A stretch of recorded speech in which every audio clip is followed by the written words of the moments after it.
돌연변이에 대한 설명을 옳지 않은 것을 물어보는 문제이고요. 정답은 4번입니다. 지금 4번 보기를 보시면 염색체 돌연변이는 유전자 돌연변이에 비해 형질의 변이가 더 작게 나타난다 이렇게 써 있는데요. 더 작게 나타나는 게 아니고요. 더 크게 나타납니다.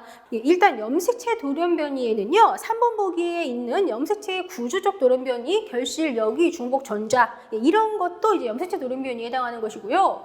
그리고 또 수적 돌연변이도 있습니다. 수적 돌연변이라고 하는 것은 게놈의 수가 달라지는 배수체, 그리고 한두 개의 염색체가 증가가 되거나 감소가 되는 이수체, 이러한 것이 있습니다. 그래서 염색체 돌연변이에는 결실력이 중복 전자, 그리고 배수체, 이수체 이런 게 다 염색체 돌연변이에요. 그런 염색체 돌연변이에 속하는 거예요. 그런데 유전자 돌연변이라고 하는 거 있죠? 유전자 돌연변이와 관련한 거는 2번 보기라고 봐주세요. 유전자 돌연변이의 원인으로 지금 여기 써 있는 게 트랜스포존이 있다 이렇게 되어 있습니다. 이 트랜스포존이라고 하는 거 이건 뭐예요? 얘는 이동하는 특성을 가지고 있죠. 그리고 이 트랜스포존이라고 하는 것이 이동해서 다른 유전자에 끼어 들어가면 유전자의 기능이 달라져서 돌연변이가 생기게 됩니다. 그런 거가 이제 유전자 돌연변이다라는 얘기예요. 그런데 유전자 돌연변이와 염색체 돌연변이 뭐 이런 애들의 특징 이런 것들을 구체적으로 알지 못해도 사실 우리가 답은 찾을 수가 있어요. 답은 찾을 수가 있습니다. 우리 염색체라고 하는 것은 그림 그릴 때 이런 식으로 이제 그림 많이 그리잖아요. 이게 염색체예요. 그죠? 그런데 그냥 단순화시켜가지고 짝대기로 한번 표시를 해볼게요.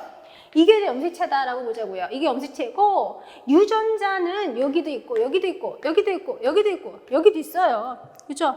그래서 염색체 하나에 되게 많은 유전자가 위치한단 말이죠.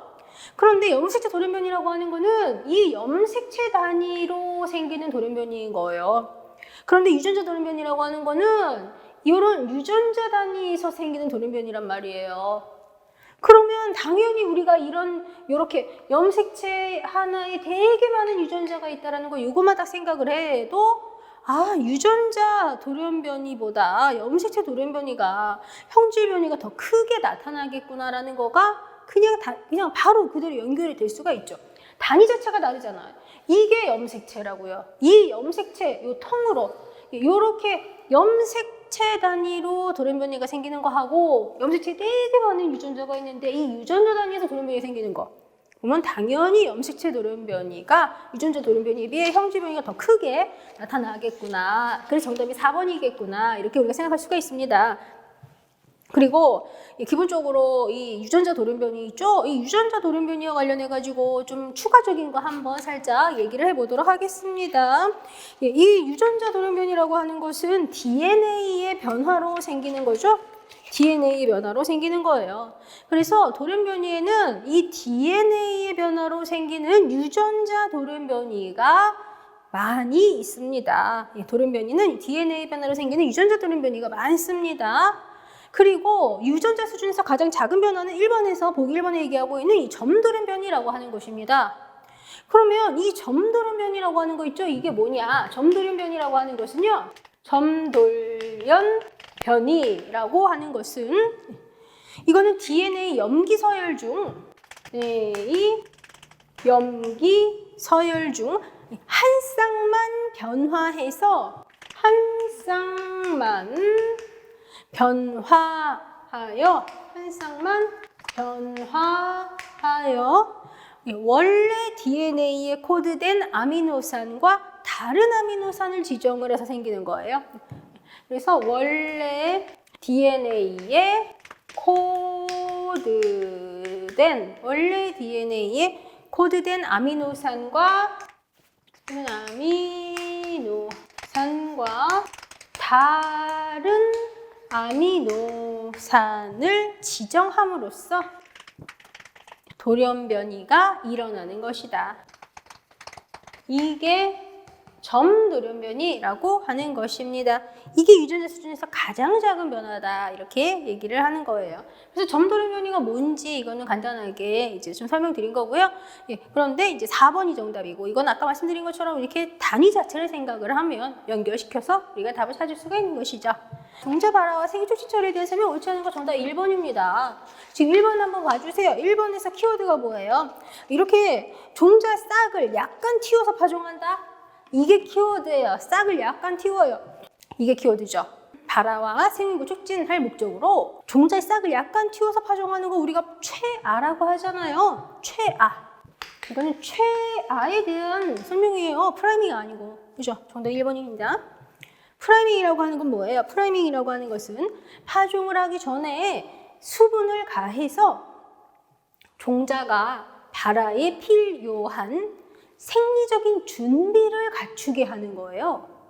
그래서 프라이밍은 발화에 필요한 생리적인 준비를 갖추게 하는 것이 프라이밍. 최아는 살짝 싹을 틔워서 파종하는 것. 최아. 두 개 구분하셔야죠. 정답 1번이 되는 것입니다. 삽목시 신초삽을 주로 실시하는 것이 무엇이냐라고 하는 문제이고요. 정답은 3번입니다.